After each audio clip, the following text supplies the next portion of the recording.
Hey everybody, welcome to this week's episode of Pensado's Place. Our guest is a very cool, very smart, and very innovative man. In a second, you're going to meet John Bailey.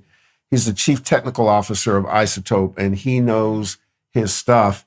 But the great news is we're opening back up. Things are starting again. For instance, our folks from NAMM, they're starting Summer NAMM back up. It's going to be in Nashville. Check back here. We'll get you all the details as we get closer to the event. But we're going to get to see people in person again. Yay. Here's another good thing. 1500 Sound Academy has a full list of free, get that, free virtual workshops they're offering. Head over to 1500sound.academy to register. The next one is all about artist branding, so you want to do that. Plus, more things coming down the pike in terms of products. Arturia, they're releasing a new plugin on June 8th.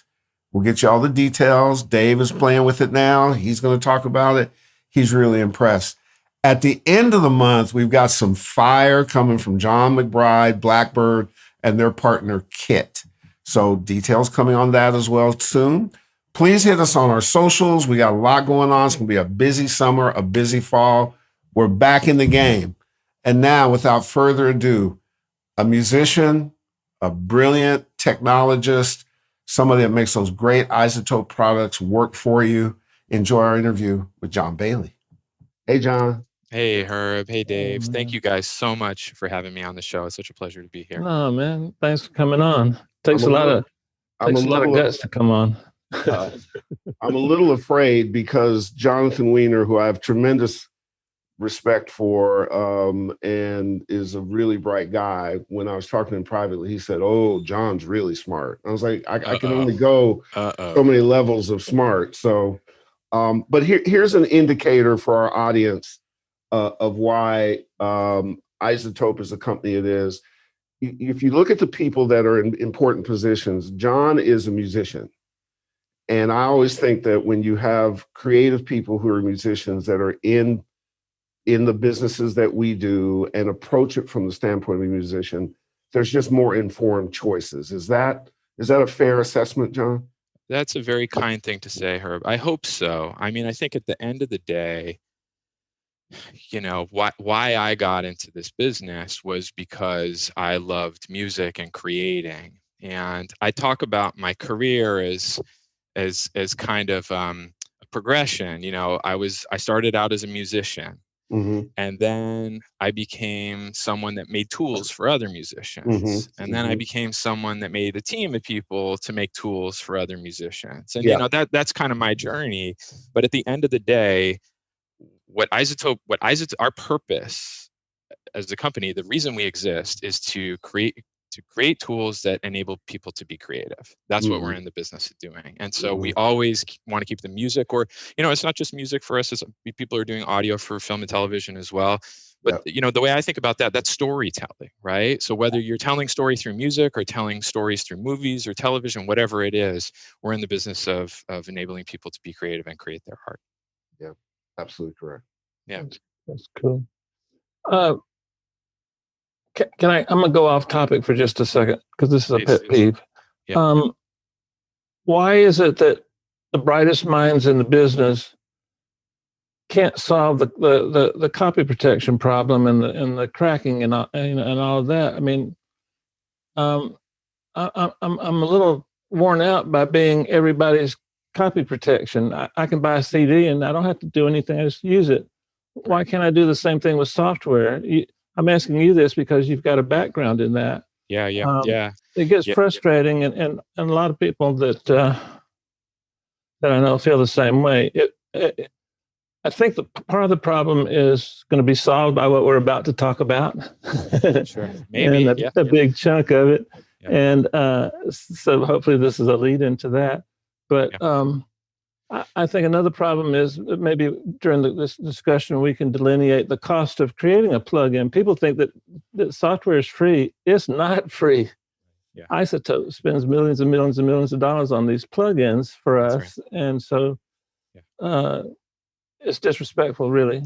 Yeah, so let's talk about the copy protection thing. So Right. before, actually, it took me a long time to break into music tech. So I'd been a musician from the time I was a kid, and from when I graduated from college, I wanted to work in music tech, but I didn't have the bona fides, and so I had to sort of work my way through completely different industries in order to position myself eventually to be able to break into music technology. And one of those industries I worked in was digital security. I was a hacker.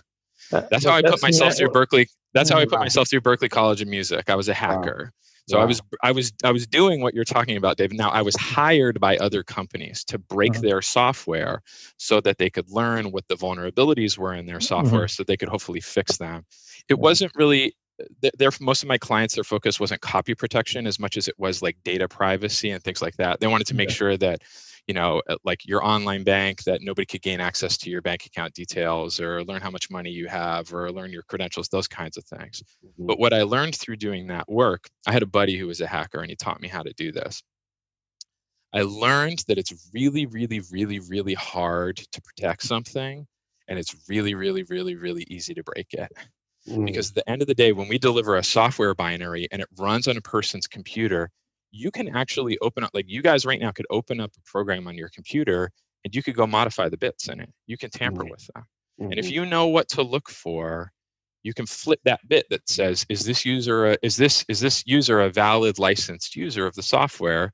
You can flip that to something as simple as, are they not a valid licensed user of the software? And boom, now we're in, right?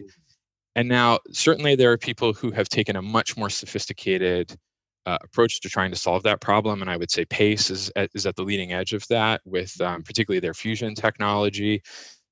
It's pretty advanced technology. They inject a bunch of cryptographic checks throughout those binaries, basically to make sure that the binary hasn't been tampered with. But that's very invasive in our code, right? And I think you guys, more than anybody, understand these applications. We spend a lot of time optimizing them to make sure they perform well. There aren't glitches, there aren't audio bugs. And so, to insert security checks into the code could, and early, I think Pace has done a good job with this, but in early versions of it, it could impact the performance of those products. And what we have decided as a company is, at the end of the day, we could spend a lot of time and energy and effort, and like there's no question that we lose sales due to piracy, but we could spend our time trying to defend against piracy, or we could spend it trying to develop the next great feature for one of our flagship products and make our customers happy. Protecting the products from piracy doesn't make any of our customers happy at the end of the day. It makes us happy, our industry people happy, but it doesn't make for a more valuable creation experience for the customer.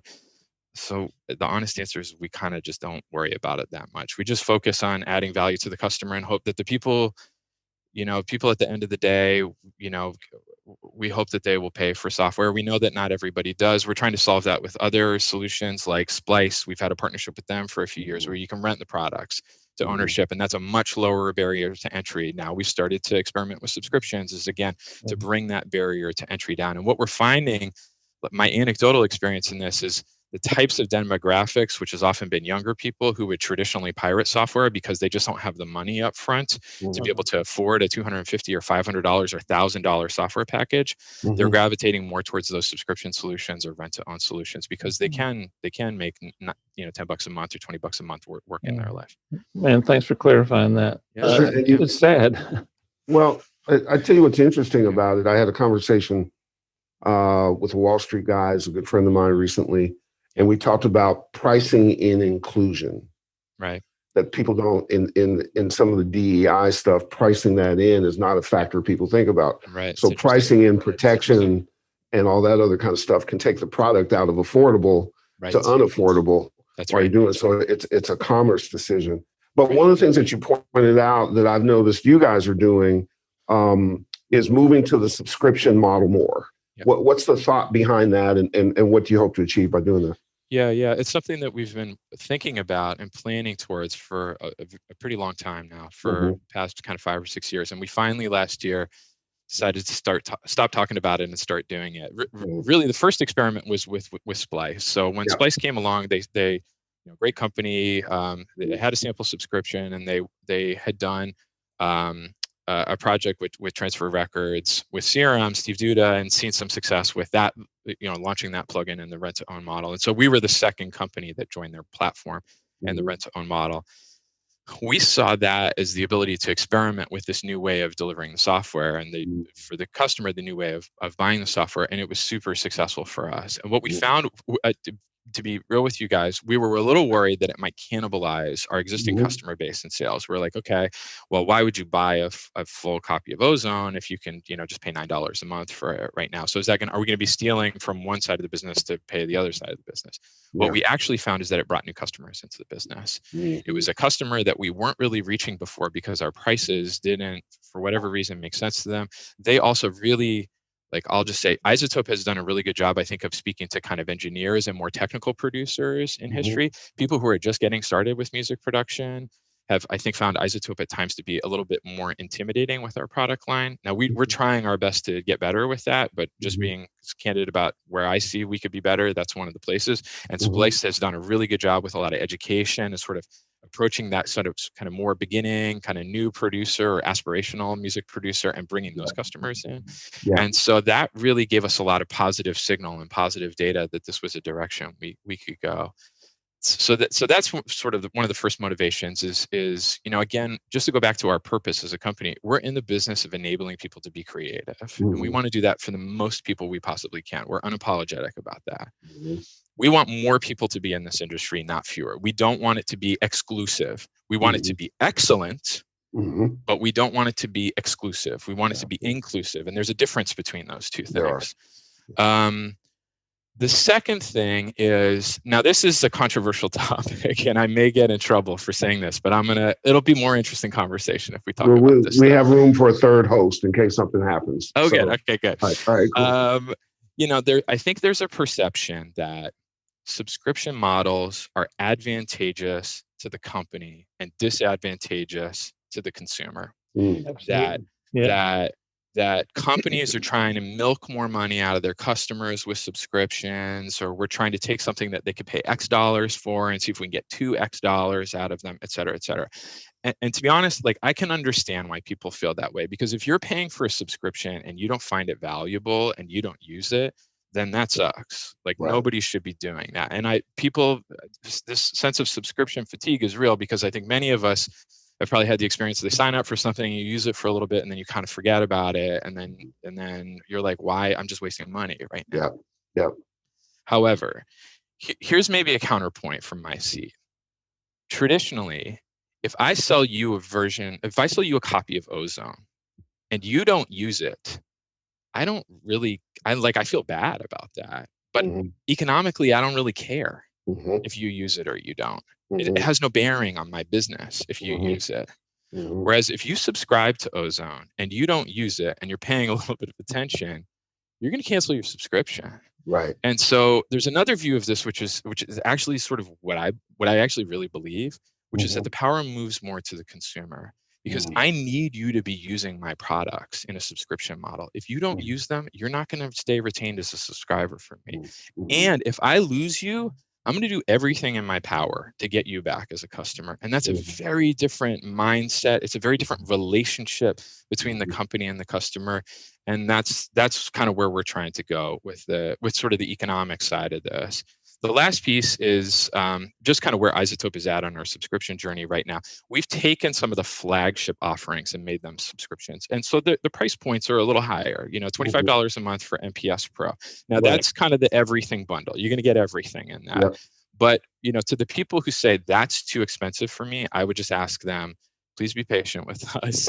We're just getting started with this. Isn't the end of the journey. This is the beginning of the journey for us. And I can commit to you now, I want to find a price point for everybody that is interested in an iZotope product. If $10 a month works for you, we've actually got a subscription right now of $5 a month, but it's on kind of the other side of the business. It's the more kind of long-term advanced research product development side of the business, which we call Spire, which is a whole different kind of way of thinking about music creation and recording. We can talk about that. But we want to go lower with the prices we have right now. Candidly, we want to go higher with them too. There are people out there that would spend $50 a month or $100 a month on an iZotope subscription. And we want to, for a high-end tier of service, for those kinds of things, we want to be creating offerings for those customers as well. So there's a lot more to come. we're just kind of getting started with this, but we're really excited from that standpoint. Is RX8 going to be included in the Pro? Yeah, it is. It already is, Dave. Yeah, so we just launched that recently in NPS Pro. Right now, you get RX8 audio editor. So it's Ozone, Neutron, Nectar, RX, Vocal Synth. It's basically everything. You know, there's a couple of high-end post products that a music producer doesn't really need, but everything else is in that offering right now. And do you get free access to the? I think I read where you get free access to Berkeley Online courses too. Yeah, the model that we're taking here is a little bit. So this is the really fun part of not just subscription, but like more of a SaaS type of approach, more of a service type of approach. We're not just limiting it to the products now. So we're starting to create community. We're starting to really bring education into the fold. And you mentioned Jonathan Herb. Jonathan Weiner is the director of education at iZotope. He's also a Berklee College of Music professor, and he happens to be the president of the AES. So he's like the busiest dude I know right now. He's got 4 jobs. So he, you know, education is one of the core pillars at iZotope. We've always used that as our way of reaching customers and speaking to customers. Is, you know, they're our new partner. We might talk about them, Native Instruments. I'd say they have one of the best artist relations games in the business. That's not us. Like, they're way cooler than we are. They have a better artist program than we do. That's not us. But we're pretty good at education. We're nerds. We like to teach people stuff. We like to learn stuff. And so that's part of the offering. And then, you know, the other thing that's going to be coming, and this really goes to the ongoing value creation that we believe in. I've heard you guys talk about this on the show before. You know, iZotope has always been interested in what's the future. You know, what are the problems that we can solve today that position us for where we want to be 5 years from now? And there is no question that the world is becoming increasingly online connected, cloud connected, you know, smart, all those things. We've been making a pretty heavy investment in cloud capabilities at iZotope over the last couple of years. Those are shipping right now in our Spire product line, but we've developed those in such a way that they can be used across the entire product line. So increasingly, we're going to be adding those capabilities to the Suites products as well, which is, you know, the NPS Pro and those products. So we're going to be seeing more of that coming as well. And so, you know, you don't have to have all of that compute on your desktop machine. Some of that can be offloaded. We can be doing background analysis of your audio. You know, a lot of what iZotope does that makes things special is not just the processing, but it's actually the analysis and the intelligence behind the products. So this is kind of how we're thinking about the offerings as we put them together. Is it's not just the individual plugins, but really kind of a whole product offering. One of the main features I like about the Pro subscription is that it also gives you your personal phone number at home to be contacted anytime for any reason and help us out. Jay Bailey at iZotope.com. Jay Bailey. I tell everybody, Dave, I'm a real person. I love to hear. I love to hear from our customers. I'm kidding. Don't bother him. Don't bother him. But here is a corollary. One of the things that Dave and I learned, we went back to iZotope, is probably 4 or 5 years ago. Spent a week there, shot a bunch of shows there. And nerds, but cool nerds and visionary nerds, and really still focused on solving the problems of creators and anticipating what it is. And what the audience should understand, as a quick editorial point, is this kind of transparency, rare to find. It gives you an insight into how people think about solving problems for you. It tells you where your dollars are going. And as an adjunct to the subscription model, so in the whole pandemic thing, you know, going to a gym was not an option, right? And you wanted to be doing something. So bottom line is, I put a heavy bag in my bedroom, right? So I can just get up, pound away, do what I need to do. And I looked at apps and found one from, I think it's Box Digital Union or something. And so in their subscription model, the way they communicate to me on a regular basis keeps me engaged, and it's not spammy. It's really interesting. They'll say, well, here's your workout by Adele, and you can do 10 or different 15, you can do stretching, you can do light stuff, you can do heavy bag, you can do, and so I have these things that I find interesting, that I have a lot of selections to go from. So the engagement of the consumer, I think you're rightfully focused on how does that play in terms of a subscription model. so that we're building that community, but also keeping them engaged because they want to be there and they don't feel like they're getting spammed. It feels like you're on the right track. That's what we're trying to do. I'm happy to hear you think so, Herb. That's what we're trying to do. You know, one of the things that is a challenge that we're already having. So we launched the subscriptions before we had all the products in them. And so there are products coming. Right now, the team is, we used to, something like Ozone, we would launch every other year. We're now releasing software every 2 weeks to our customers. Wow. And so, and part of the motivation of that is, I'll tell you a story. When I think it was RX, I may get my versions wrong here. My team will beat me up for this. I believe it was RX6 that we released a deep lead module. We had that deep lead module ready to go for about 17 months before that went out the door, but we had to sit on it because we were in this major version release model. Now, for the engineer who created that, they're like super bummed out that they just did all this hard work and they got something working that they know can be valuable to a customer, but they can't push it out because that's the kind of feature that needs to go in a major release. And so we have to sit on it, right? We're still working on long-term projects that are harder and are going to take us more time.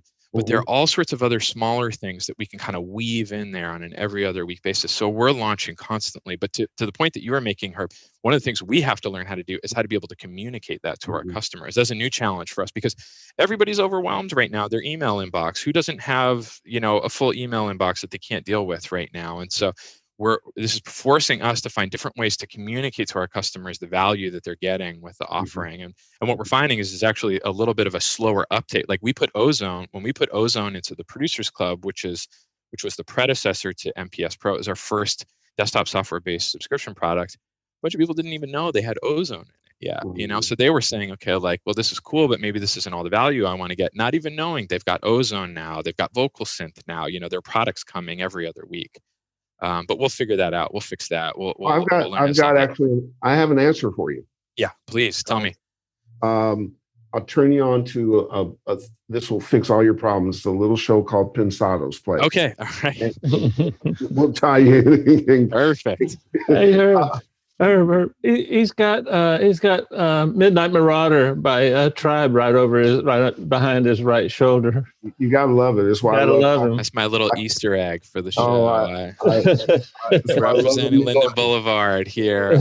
I'm literally in downtown Brooklyn right now, so I apologize if you hear the occasional beep or like trap. No, it's great. It's great. No, that's why I love talking to New Yorkers. They'll throw a Wu-Tang Clan at you in a minute. Man. That would have been another good choice. I chose to rep Brooklyn, Queens over Staten Island today. Absolutely. We could do that next time I come on. We'll rep the Wu.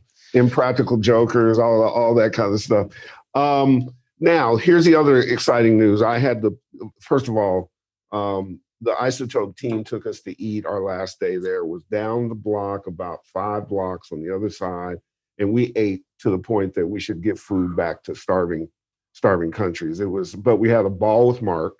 Yeah. Mark is great. He says hi to you guys, by the way. I think he's trying to come say hello on the show at some point sometime soon. Yeah, absolutely. I talked to Mark and well, that's my segue. I talked to Mark and Con after every Native Instrument and iZotope got together. Give us the premise behind it. I think it's 2 phenomenal companies come together. How does it work?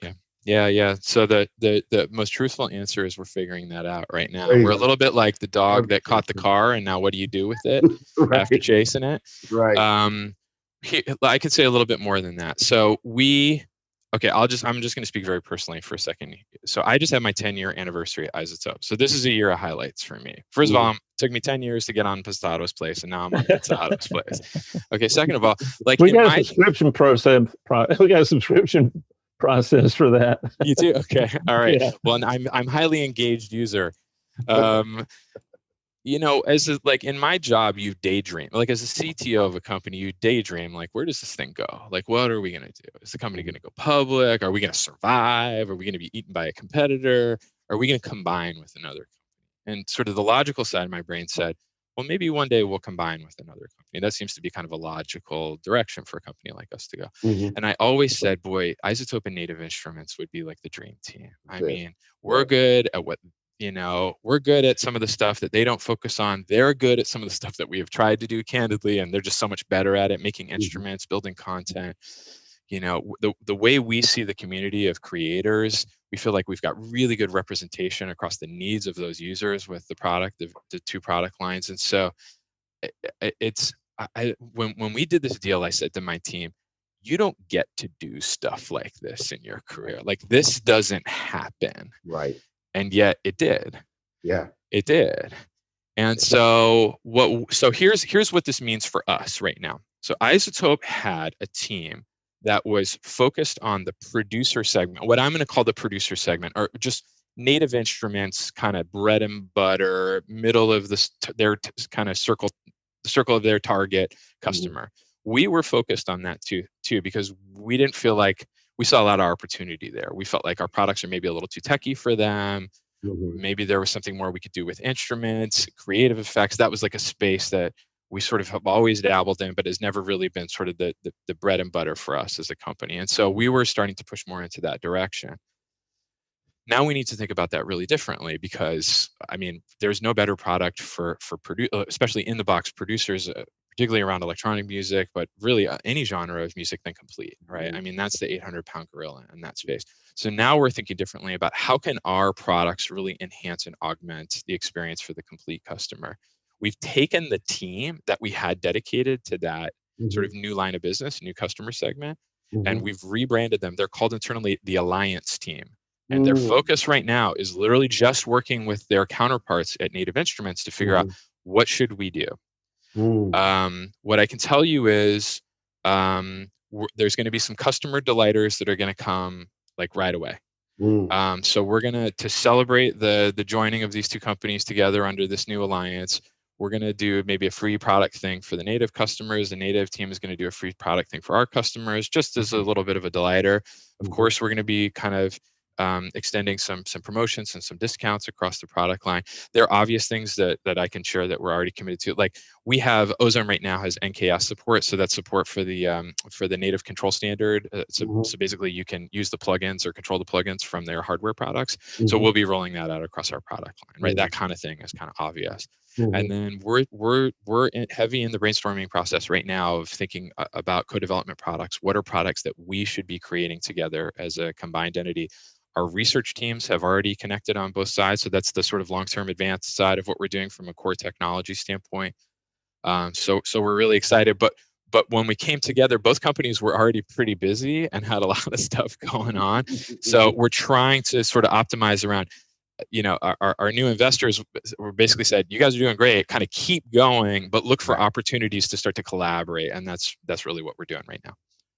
But we're super excited about it. I mean, I'm not kidding when I say it's a dream come true, really, for myself and so many people on my team. It's really amazing opportunity. It's a genius, merger. And what I think is exciting from our perspective is, we get a view of companies from a very interesting perspective. It's users that have had good experiences and not good experiences. We're a bit of the confessional in that they have no problem coming on and talking about it. Right. And they even share more privately. So before the show or after the show, or to Dave specifically or to me specifically. Yeah. And so you get a feel for stuff. And you also get a feel for the companies that people like and that consistently like over time. Yeah. iZotope certainly is one of them. Native Instruments is certainly one of them. Yeah. And the fun part is that both cultures are hip.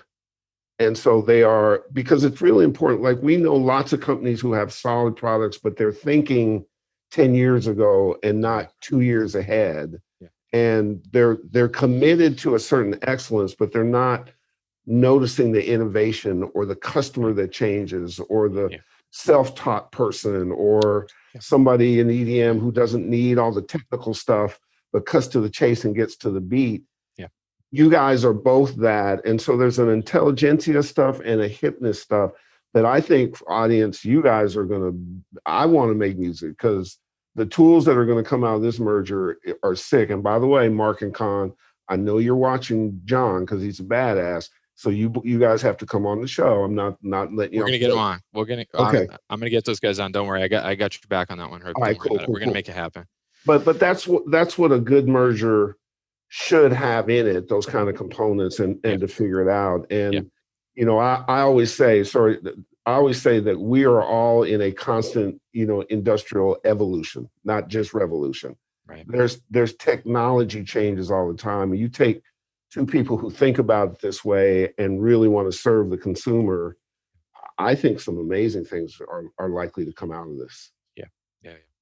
Yeah, we're really excited about it. I mean, it's one thing to give you guys a little feedback I appreciate about you is that you have such, legendary status and incredible experience in the canon of audio engineering and music production and management, in your case, Herb, but you're always forward looking. I mean, you embrace innovation and have a sense and an opinion about where the industry can go. And I love emulations. I love analog models. I have a person on my research team that's his background. That's what he does. But what I say to my team is, I want to be the company that's making the stuff that we want to emulate 20 years from now, right? So let's look forward. Let's learn about the past so that we can look forward, basically, because there's so much. This is such an amazing time to be alive in terms of what technology can do. And it's not all great. And we could talk about the social impact and the environmental impact and all that stuff. I'm clear-eyed about that, but the trend that we see, the kind of macro trend in creation is, 50 years ago, nobody could produce or create music. It was a sort of a dark art that was only accessible to the rarefied few. And as time has gone on, more and more and more people can create. And we see that it's possible to bring technology to enable even more of that to happen. And that for me, I don't know, I guess I'm unapologetic. More people being more creative is a good thing in my book, not a bad thing. That's what gets me out of bed in the morning. So we're fired up to see what we can do together. Stay tuned. We're excited. I would say hopefully even something this year we'll be putting out a co-development thing. We're trying to do something quickly and not take years and years and years for people to start to realize the benefit of this joining of forces. So stay tuned. And it's exciting to hear the stuff that gets you up in the morning. Usually I have to go tinkle. Yeah. That's about 3 a.m. usually for me, Herb. Oh no, what I was talking about was my fifth tinkle. Oh, okay. All right. Oh, the fifth one is what all you right. mean. Okay, We'll see you next week. Tip your waitress on the way out. We're done. I just got an image that blurred my vision right there. It would blur your vision, but that's another story. I was more of a sound experience for me, Dave. I'm sorry, what? I said it was more of a sound experience for me, less visual, so it was better, I think. Yeah, we need a loop of that for the over 60 crowd. one of the spaces that iZotope is paying attention to, which I appreciate, and many do, and many will, is the DEI space. Yeah. And like anything that is a movement, that's always fraught with peril and politics and pitfalls. You have to really be smart about approaching it. Jonathan and I have talked about a lot. He knows of an initiative that I'm chairing up that we're coming with soon about that particular issue in the audio space. Yeah. Great. Tell us why that was important and what you guys are thinking about. I think your first BIPOC meeting was just recently. Yeah. I think it was just last week. So Jonathan and I know you both know Melissa on our team, who is works in the marketing team and takes care of kind of brand and some of the relationships initiatives that we have. Yeah. I'm not going to overcomplicate this. This for us is about living our values as a company. There you go. And one of our values, I've said it a few times, a few different ways on the show, is to be inclusive. Yep. And to enable people to be creative. And that's everybody. I don't care who you are, where you come from, what your economic status is, what your religious background, whatever it is. And we don't feel like so let me take some accountability here. I think iZotope has not willingly, but not done a good enough job of being intentional about creating a workforce and a culture that is as representative of our customer base as we want to. And as leaders in the business, we have to have the courage to say that we can do better. And that's some of the work that we're doing now. We're saying we can do better to create an inclusive culture at the company and to create an inclusive environment where people from any background can come and work to iZotope. And what I mean by that, just to not be too coy, is We are a Boston-based company full of a bunch of nerds that you said, so mostly college educated, mostly male. Let's just name it. Our industry is overwhelmingly male, mostly white, disproportionately.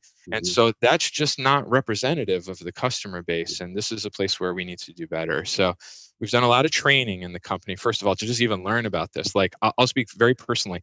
I used to think, oh, like, I'm a good dude. I'm politically on the right side of history, whatever that means to you, right? Like, I would never willingly, disqualify a viable candidate because of their background, some demographic feature. It's just, we don't get the applicants. People don't apply to us, and if people don't apply, then we can't do anything about that. We brought in some consultants, and they looked me dead in the eye and said, "Yeah, John, everybody says that." Everybody says that. Exactly. You need to put effort into this if you really care about this. You need to be proactive about reaching people that you're not reaching to, even from a candidate standpoint, from a hiring standpoint. And so those are the kinds of things that we're learning about right now, Herb. The other thing they taught us is imagine you could flip a magic switch and you could diversify your workforce more across, economic, race, gender, sexuality, whatever it is, across all these different dimensions. Do you have an inclusive culture that can listen to those perspectives and listen to those voices? Because if you don't, it doesn't matter. You bring those people in, they're going to have a horrible experience because they're not going to feel welcome. They're not going to feel part of the tribe. And so we've done a lot of work to reflect on our own culture as well and make sure that we're creating a culture that can really, truly embrace and benefit from the kinds of perspectives that we want to have. So it's definitely a journey for us, and it's very humbling work, I have to say, but it's been rewarding, and we're starting to see the needle move in the right direction here. And this isn't the kind of, like, this is us living our values, but this is also good for business. If we don't understand the perspectives of the consumers that we're trying to talk to, we're not going to make great products for them. We're not going to create great membership for them. And so this is not just about being woke or whatever. This is about doing the right thing for our business and for our stakeholders. As a point to our audience to understand, this will result in better products for you. Yep. This will result in things that understand where you're coming from, that hit your price points, all that kind of stuff. The reason that I put something together was back in last summer, I decided to identify how many Black people specifically could greenlight something in audio. And I found 4. Yeah. That was it. Yeah. And so I put us together. Yeah. And some of them were already inside companies, so they couldn't really greenlight something. They just had important positions. Right. And so by the end of May, the manifesto that we've created and the way that we can show things addresses a number of things you're talking about. That's and I great. think we and Johnson's excited about it, and our partners. And to share your experience, when I co-hosted NAMM's virtual event, Believe in Music Week, and I spent 5 days beside Joe Lamont, and we got a chance to talk about a lot. And actually, one of his, I think his vacation home or something, caught fire while we were doing this. So he's showing me the firemen putting stuff out while we're sitting there, and he was interestingly sort of gleeful about it. He was like, "Look, man, my point is we had a chance to talk." Yeah. And at one point in time, we talked about different experiences.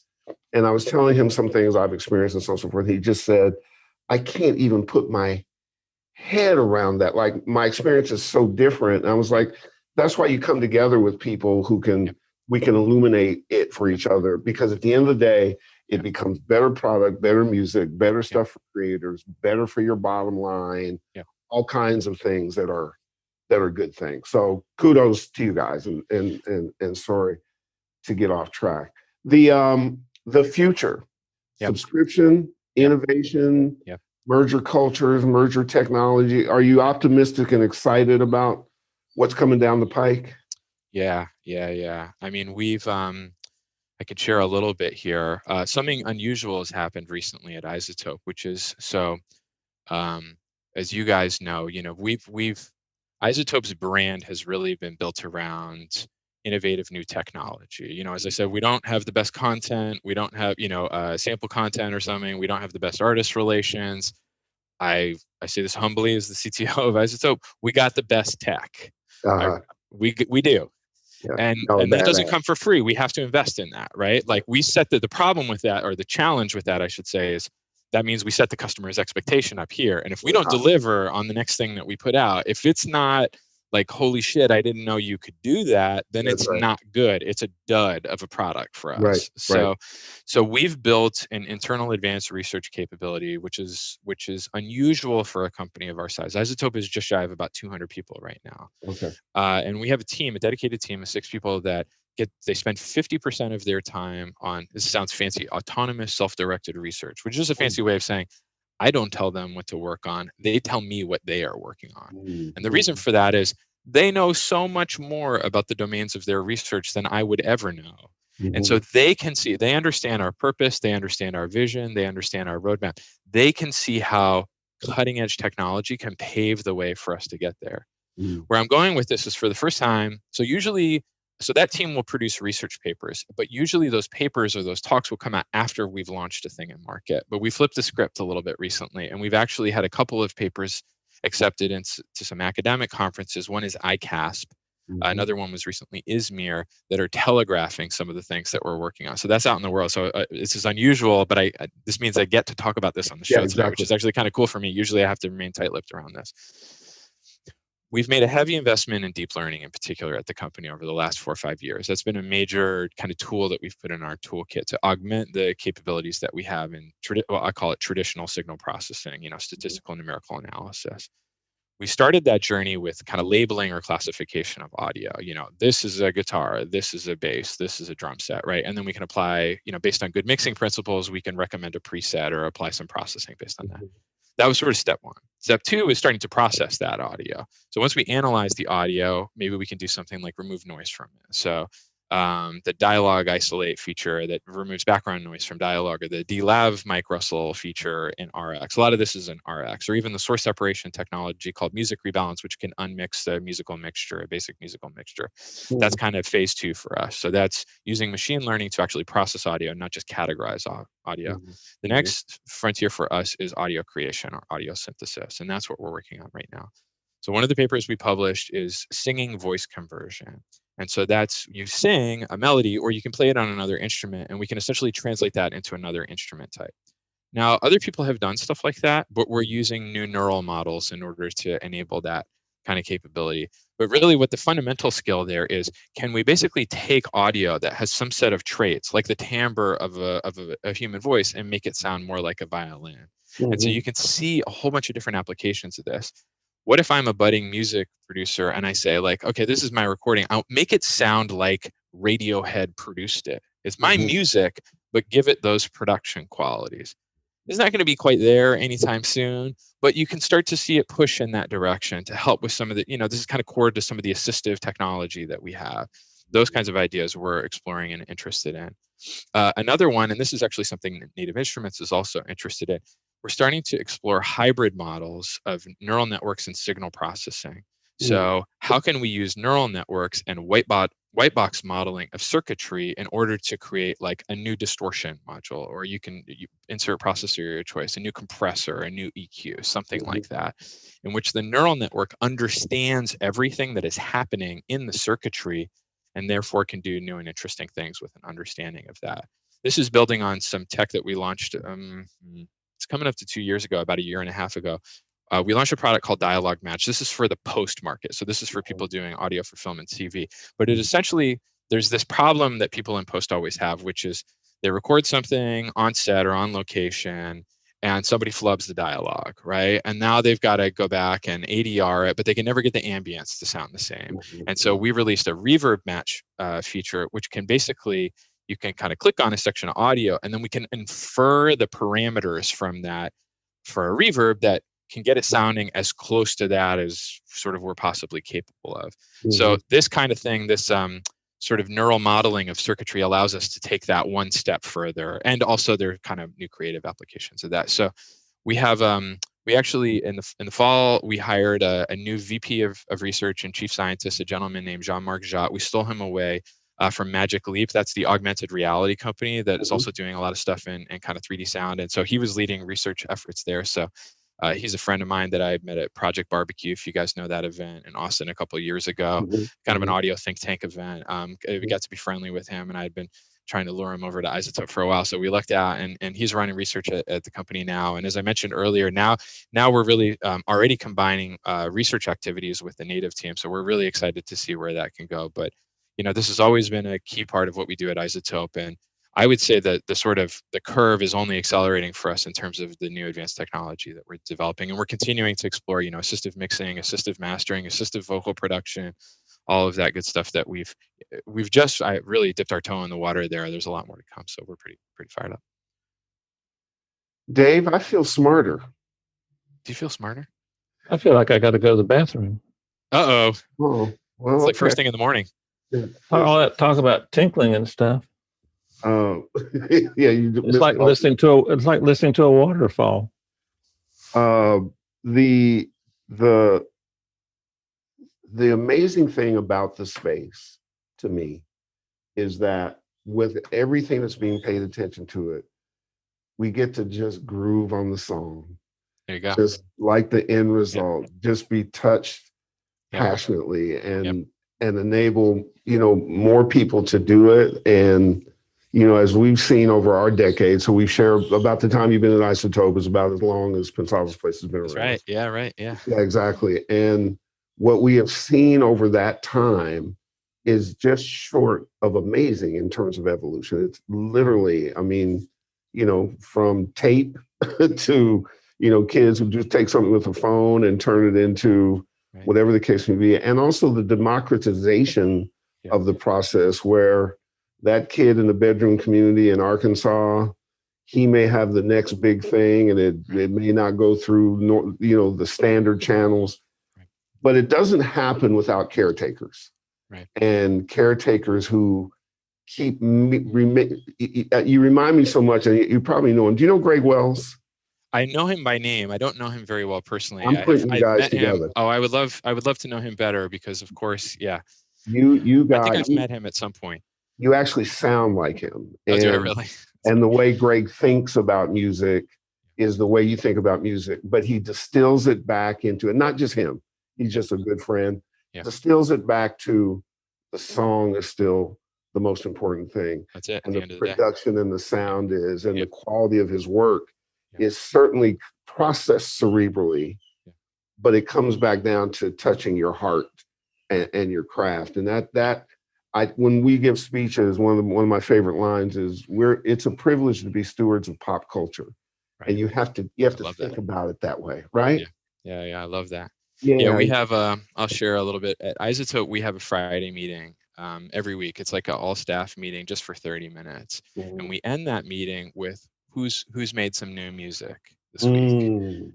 Who's got a new song, who did a thing, who mastered someone else's song, and it's funny, it's expanded over time to just, we have creators that are not musicians. As we've grown, not everybody's a musician, but we have people that do theater, people who do, we have one guy on my team, he's actually one of our senior developers is a circus performer. So he'll talk about that, but that's again, as we grow, I hope we always keep that, because that's the why behind what we're doing here. It's at the end of the day, it's about making music and telling stories.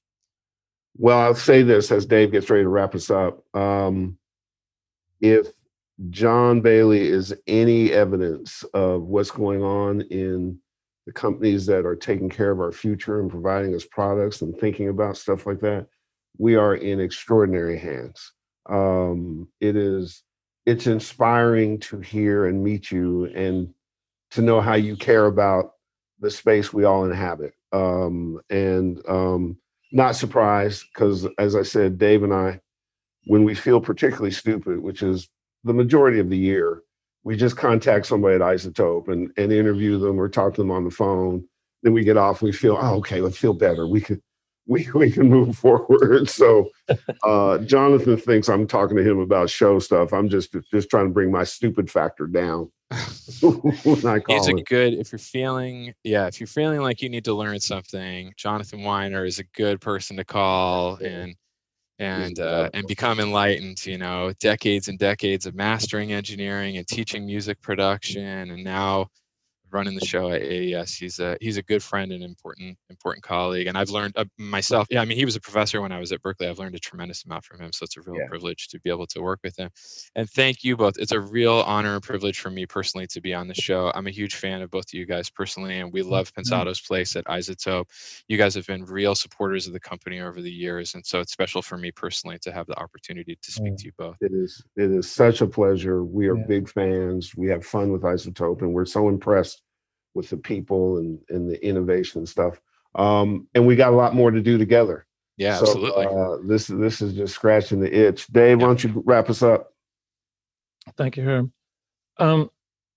If you ask anybody that knows me, I'm a big proponent of knowing who makes our tools, helping them support the making of our tools, and to get to know them. So, for example, iZtope, I reached out to several people there because I like to know the people who make my tools. It gives it a personal touch. When I load ozone, I like Herb was talking about, I remember eating with Mark, the owner, you know. And then there's so one of the first things I do, smaller or large companies, I try to know the people who make my tools, and in doing so, you want to help support them. So you might ask for a $100 plugin for free, but if there's a $20 plugin on there, just pay for it. Just show support.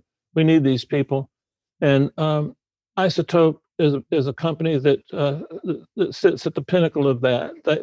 You don't have to reach out to them; they'll reach out to you, and they allow you to just make it all personal. Which is, for being creative, you've got to have that. You don't want a cold, hard chisel. You want to know and hold a chisel that you knew somebody made by hand. You know what I'm saying? So a long way of saying, help out the people that we work with, and we'll see you next week.